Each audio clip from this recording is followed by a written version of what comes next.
Right, so Nigel Farage is having another little moment in Parliament, and honestly, I'm not entirely sure whether to laugh, cry, or just make myself a very strong cup of tea and wait for this all to blow over. But here we are, so let's dive into the absolute theater that is British politics in 2025, shall we?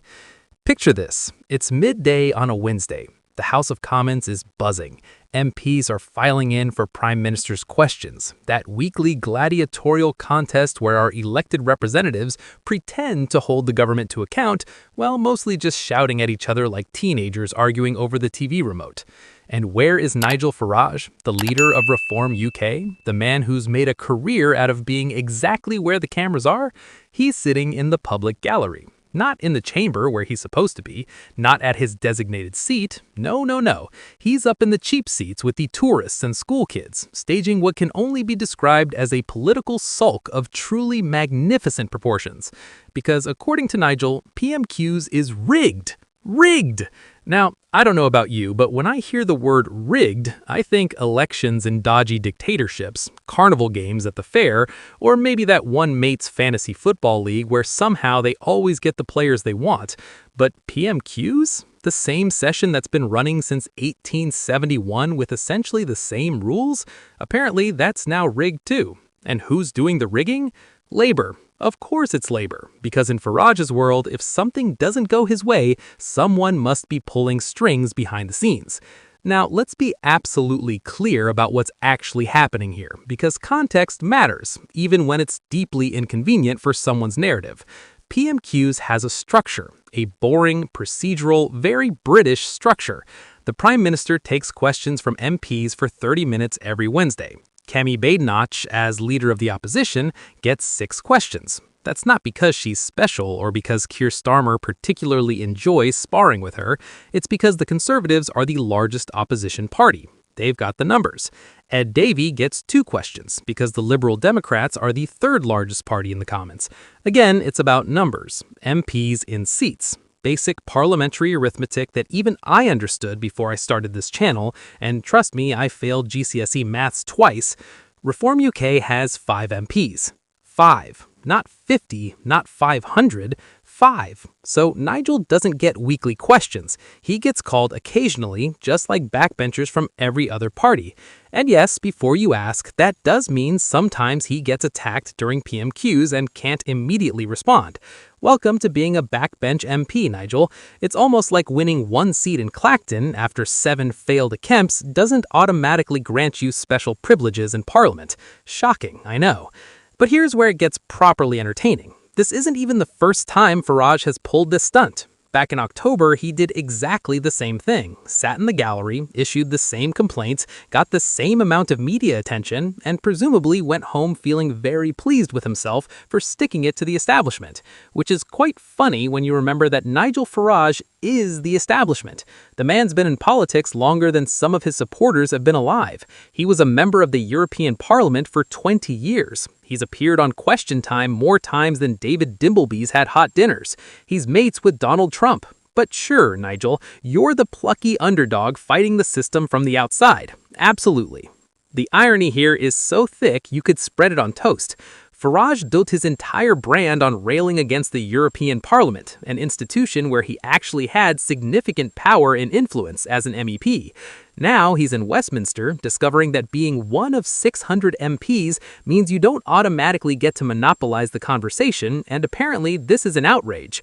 It's like watching someone spend decades demanding to join an exclusive club, finally getting membership, and then complaining that the cocktails aren't strong enough. What really gets me about this whole performance is the language. Rigged. That specific word is doing a lot of heavy lifting, and it's not accidental.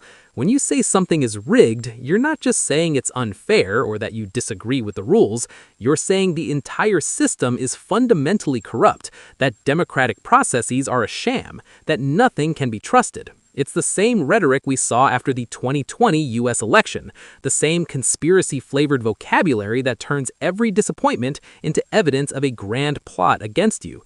And it's dangerous, frankly, because it erodes trust in institutions that, for all their flaws, actually do function according to established rules. But let's talk about why this matters beyond just one man's wounded pride. Reform UK is polling well nationally, genuinely well. Some polls have them neck and neck with Labour or even slightly ahead. But polls this far from an election are as reliable as British summer weather forecasts. But still, it's significant. They're clearly tapping into something, into a frustration with the established parties that resonates with a chunk of the electorate. Fair enough, that's democracy. People are allowed to be fed up and vote for alternatives. However, and this is a massive however, having high poll numbers doesn't change how Parliament works. It doesn't rewrite the standing orders that govern PMQs. It doesn't magically grant you more speaking time just because you're popular on social media. Parliament operates on seats won, not on hypothetical future success. And right now, Reform has 5 seats, the same number as the Democratic Unionist Party. You don't see Jeffrey Donaldson sitting in the gallery having a protest, do you? No, because he understands how Parliament works and gets on with the job. What Farage is really doing here is playing to his base, and credit where it's due, he's very good at it. The gallery protest generates headlines, it gets him on the news, it reinforces his narrative that he's being silenced by the establishment, which, paradoxically, he delivers while having massive media platforms at his disposal. It's political theater of the highest order, and it works because it gives his supporters exactly what they want to hear. Evidence, however manufactured, that their man is being unfairly treated, that the system fears him, that if only he had a fair shake, everything would change. But here's the thing about political theater. Eventually, people want to see actual policy, actual legislation, actual change. You can only stage so many protests before people start wondering whether you're actually interested in governing or just performing. And with 5 MPs, Reform UK could be doing serious work. They could be building alliances, tabling amendments, using parliamentary procedures to influence legislation. You know, the boring stuff that actually matters. Instead, we get gallery protests and tweets about rigging. The comparison to other minor parties is instructive. The Green Party has 4 MPs. You don't see them staging weekly protests about not getting questions. Plaid Cymru has 4 MPs. They work within the system. Even smaller parties understand that Westminster has rules. Those rules aren't going to change overnight, and your job as an MP is to work within them, while advocating for reform where necessary. It's almost like being an MP involves actual work beyond generating social media content. And speaking of social media, Farage announced his protest on X, formerly Twitter, because of course he did, the platform owned by Elon Musk, who has his own complicated relationship with British politics at the moment. The tweet was perfectly crafted for maximum engagement. Short, punchy, loaded with that word rigged, guaranteed to get his supporters fired up and his opponents angry. It's textbook modern political communication. Facts are optional, outrage is essential, engagement is everything. What's genuinely concerning is how this approach is becoming normalized. We're reaching a point where any procedure, any rule, any outcome you don't like can be dismissed as rigged, as corrupt, as evidence of conspiracy. It's a fundamentally anti-democratic impulse dressed up as democratic protest. Because democracy isn't just about winning, it's about accepting rules even when they don't benefit you personally. It's about recognizing that sometimes you lose, sometimes you're in the minority, and that doesn't mean the system is broken, it means the system is working. Now, I'm not saying Parliament is perfect, far from it. PMQs is often a total circus. The shouting, the theatrical outrage, the scripted questions, and even more scripted answers. It's political theater that makes reality TV look subtle. There are absolutely legitimate questions about whether it's the best way to hold government to account, whether it prioritizes performance over substance, whether it actually serves the public interest or just entertains political obsessives. These are all fair points. But those criticisms are different from claiming the whole thing is rigged because you personally don't get enough airtime. That's not reforming the system, that's just complaining that the system doesn't treat you as specially as you think you deserve. And there's a profound difference between those two positions. The broader context here is also worth considering. British politics is in a weird place right now. Labour's in government with a massive majority, but polling numbers that would make a limbo dancer nervous. The Conservatives are rebuilding under Kemi. The Lib Dems are quietly doing Lib Dem things. Reform is making noise and getting attention. The political landscape is genuinely unsettled in ways it hasn't been for decades. And in that environment, stunts like this work. They cut through. They get noticed. But long term, what's the strategy? What's the end game? If reform wants to be a serious party of government, and presumably they do, then at some point the protests have to give way to policy. The outrage has to give way to actual legislative achievement.